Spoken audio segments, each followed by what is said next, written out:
સીતારામ બધાઈને. તો આજ સવારના વૈયા ગયા હતા ગામમાં, આંગો માંડો હતો ત્યાં કણે સવારના વૈયા ગયા હતા. અને આજ તો હજી લુગડા ધોવાનું, આજ તો લુગડા ધોવાના પીડ્યા છે. અને માનવને રજા પડી ગઈ છે અને એક ઘડીક દુકાને બેઠો છે. અને જે મારા લુગડા ધોવાના છે અને જે મીરાના જો વાસીદા બધા પીડ્યા છે કરવાના. અને હમણાં કીધું નીણે એટલી બગાડે ને તો એની વાત જ જવા દે. બધું ખૂંદી નાખે, પાન ખાઈને બીજું બધું કસરી નાખે.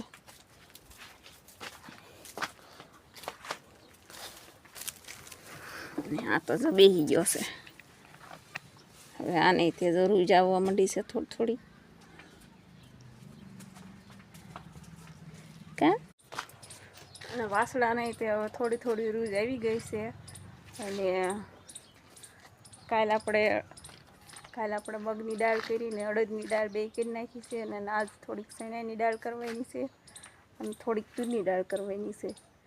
એટલે દાળ થઈ જાય ને તો આપણે ગમે ત્યારે કરવી હોય ને તો એ આપણે દાળ મેળવાની જ રહે. આપણે આદરમાં કરીને રાખવી પડે. ગામડામાં તો એવું જ હોય કે દાળ આપણે ઘરનું કઠોળ બધું વાવવાનું હોય અને દાળ એ ઘરે જ બનાવવાની હોય. તો આગળ વિડીયોમાં બન્યા રહીજો.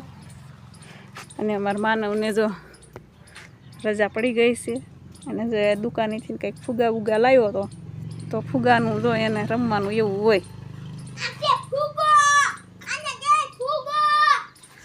તો અમારા માનવને તો જો એ રાયડું જ નાખવાની હોય અને ઘડી કંઈ મોઢામાં એ જીભ જ ન રહે. રાયડું નાખવાનું હોય ને તો બીજું કાંઈ એને હોય જ નહીં. તો જો આ કંઈક મગની દાળ કરી હતી. આપણે પીળા મગની દાળ છે એટલે જો ખીચડી કરવા માટે મગની દાળ કરી નાખી છે. અને આમાં કંઈક સણ્યા છે તો આ સણ્યાની દાળ આપણે કરવાની છે. અને આ બાજુ છે અડદની દાળ. તો આને તે જે હારી કરવાની બાકી છે. અડદ થોડાક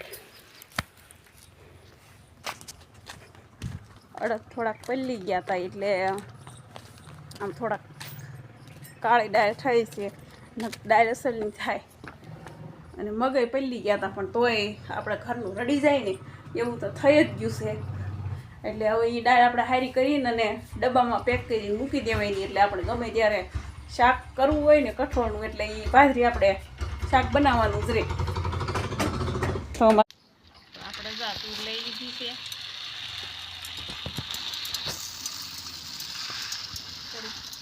એટલે આપણે ચીરીને દાળ કરવાની છે. સરસ મજાની દાળ થાય છે. ખાય છે દાળમાં? અરે હું એક મજાની થઈ. મસ્ત અસલની થાય છે. સારું છે. હા, અસલની થાય છે. તો આપણે મગની ને અડદની બે દાળ કાલ કરી નાખી હતી. અને આજ થોડીક ચણાની અને થોડીક તુરની દાળ કરવાની છે. તો દાળ જો આવી કઈ દાળ થાય છે. કાને? હા. દાળ તો દેખાડ્યા મીડિયામાં ઓરું આવી.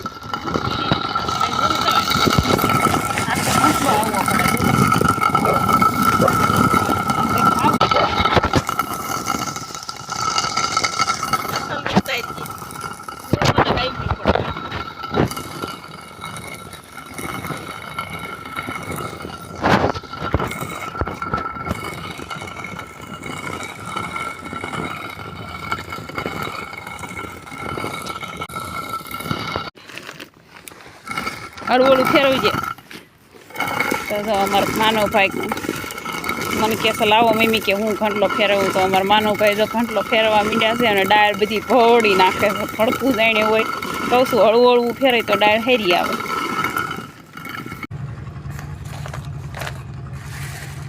આ છે જૂની દાળ તુરની એટલે હારી થાય છે. કોતરી બધી ઉખડી જાય છે. અને ઓણુકી દાળ હોય ને તો કોતરી કાંઈ ઉખડે નહીં. એટલે આ પોરુકી દાળ છે એટલે દાળ સરસ મજાની થાય છે. અને આને પછી થોડીક તેલવાળી કરી નાખવાની. દાળ સરસ મજાની થાય. તો અમારા માનવ જો પાછો આવી ગયો છે ઘંટલો ફેરવવા. એને ઘંટલો ફેરવવાનો બહુ જ શોખ થાય છે, પણ એ થોડોક ઉતાવળો ઘંટલો ફેરવે છે ને એટલે એને કીધે થોડીક ડાળ આમ ઝીણી થઈ જાય છે. હળવું ફેરવે ને તો હારી ડાળ આવે છે. હળવું ફેરાય માનો ફેરવે ઢીસણિયામાં મંડાઈ ગયો છે.